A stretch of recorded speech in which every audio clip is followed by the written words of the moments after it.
Okay, how are you today? What? How are you today? Oh, I'm fine. Oh, stop bro. It is wrong sentence. Correct it. Nggak paham bahasa Inggris, Kak? Ini adalah kalimat yang salah. Anda harus membenarkannya. Apa bedanya antara I fine dengan I'm fine? Nggak tahu, Kak. Jadi untuk kalimat Anda tadi harus menggunakan kata bantu to be. Oh, jadi I'm fine gitu. Iya. Oh, ya. Coba ulangi. How are you today? I'm fine. Betul, Kak? Yeah, correct. Oh, iya. Yes, this right. Are you like banana? Oh no, it is correct. It is false sentence. Gimana sih, Kak? Ini adalah kalimat yang salah. Jadi Anda harus menggunakan apa bedanya antara do you like banana dengan are you like banana? Are you like banana Dengan sama do you like banana? Kalau misalkan are you like banana itu apakah kamu seperti pisang? Tapi kalau do you like banana, apakah kamu suka pisang? Oh, iya. Jadi tadi salah ya? Ya, Jadi kalau itu tadi berarti saya nanya tadi apakah kamu seperti pisang? Iya. Oh, berarti salah. Ya. Ulangi. Ya, continue. Do you like banana? Yes, I like banana.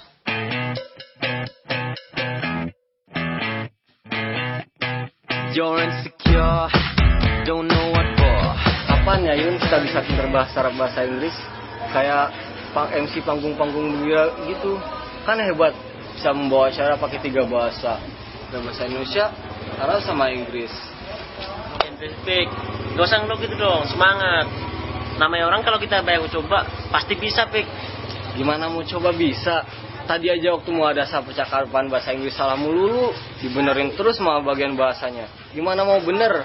Kamu boleh jujur ya, dulu waktu SD, bahasa Inggris tuh paling jeblok saya nilai sendiri. Yang lain di atas 5 ujian, saya 3, 4. Gimana mau bisa bahasa Inggris coba? Jangan nyerah, Pik.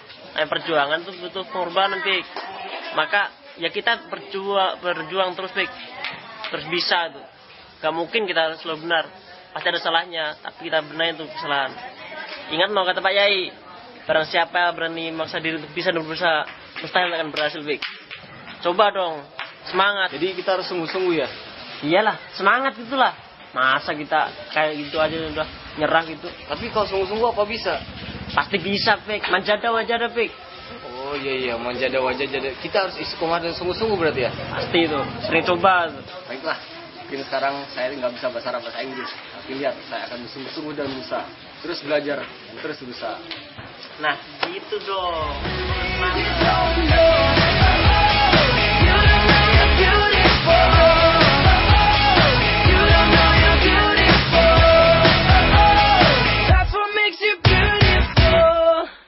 Sebaik mungkin. Karena itulah sang ayah rela membanting tulang siang dan malam hanya demi memenuhi kebutuhan hidup anaknya. Meskipun sang ayah mempunyai kekurangan fisik, yaitu kedua matanya buta, namun ia tetap semangat dalam bekerja dan mencari nafkah untuk masa depan anak tercinta.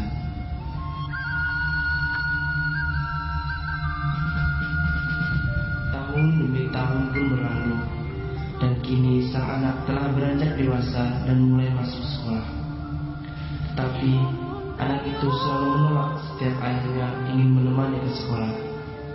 Anak itu sepertinya malu jika teman-temannya melihat keadaan ayahnya yang buta. Suatu ketika, sang ayah nekat pergi ke tempat di mana anaknya bersekolah. Dengan tertatih-tatih membawa tongkat di tangan dan selalu menanya kepada orang yang lewat untuk tiba di sekolah. Sesampainya di sekolah, tiba-tiba sang anak langsung menghampirinya. Bukan menyambut dengan baik, tetapi anak itu justru memarahi ayahnya dan langsung mengajak ayahnya pulang. Sesampainya di rumah, anak itu bentak ayahnya dan melarang untuk datang lagi ke sekolah. Rupanya ia malu dengan kekurangan fisik yang dimiliki ayahnya. Meskipun sang ayah sangat sedih dan terpukul karena mendengar kata-kata anaknya, tapi tidak timbul sama sekali rasa dendam di dalam hatinya.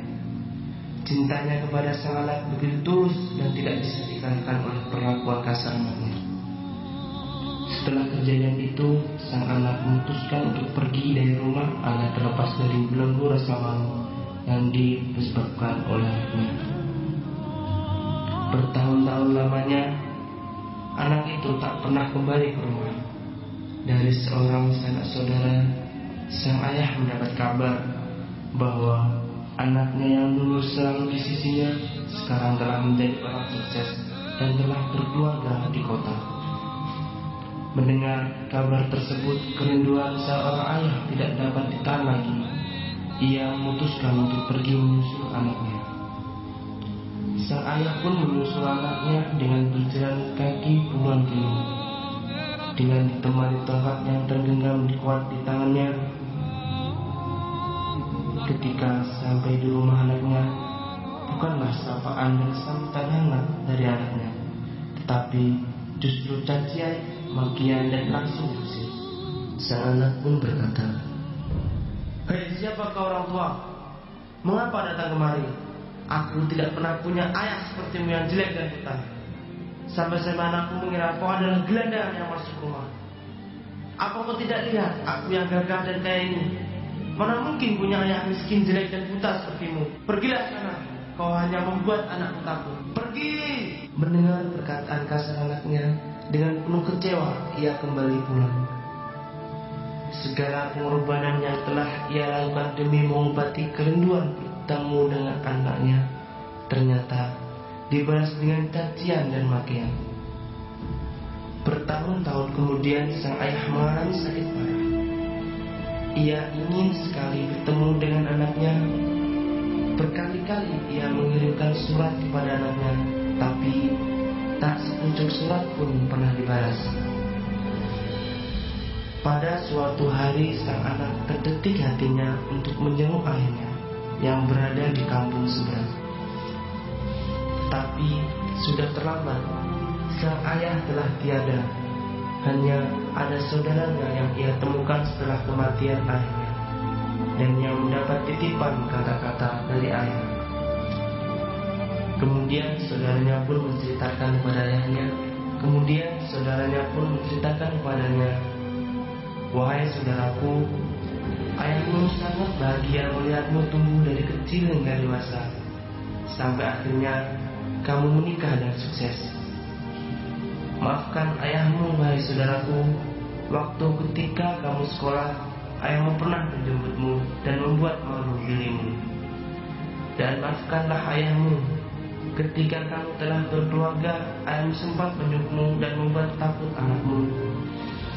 Ayahmu terlanjur menyuruh waktu itu karena ayahmu sangat rindu kepada kamu, wahai saudaraku, bahwa ketika engkau kecil, engkau berpergian dengan ibumu, dan engkau mengalami kecelakaan yang membuat ibumu tiada, dan engkau mengalami kebutaan sehingga engkau tidak bisa melihat dengan kedua matamu. Dan hanya ayahmu lah yang rela mengorbankan dan menurunkan matanya agar engkau bahagia dan biar bisa melihat indahnya dunia.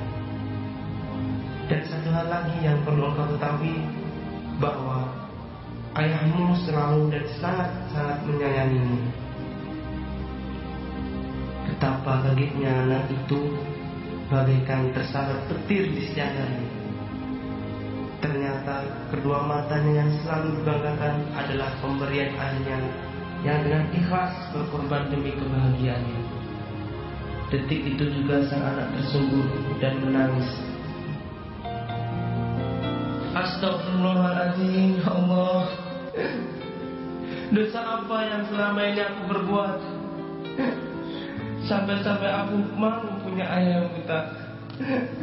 Ya Allah, seharusnya aku yang merasakan ini semua, dan akulah yang seharusnya menderita, ya Allah.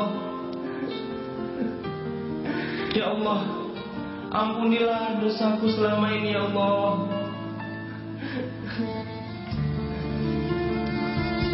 Dalam hatinya ia telah mengutuki kejahatan dan keburukan yang telah ia lakukan kepada ayahnya sendiri. Masih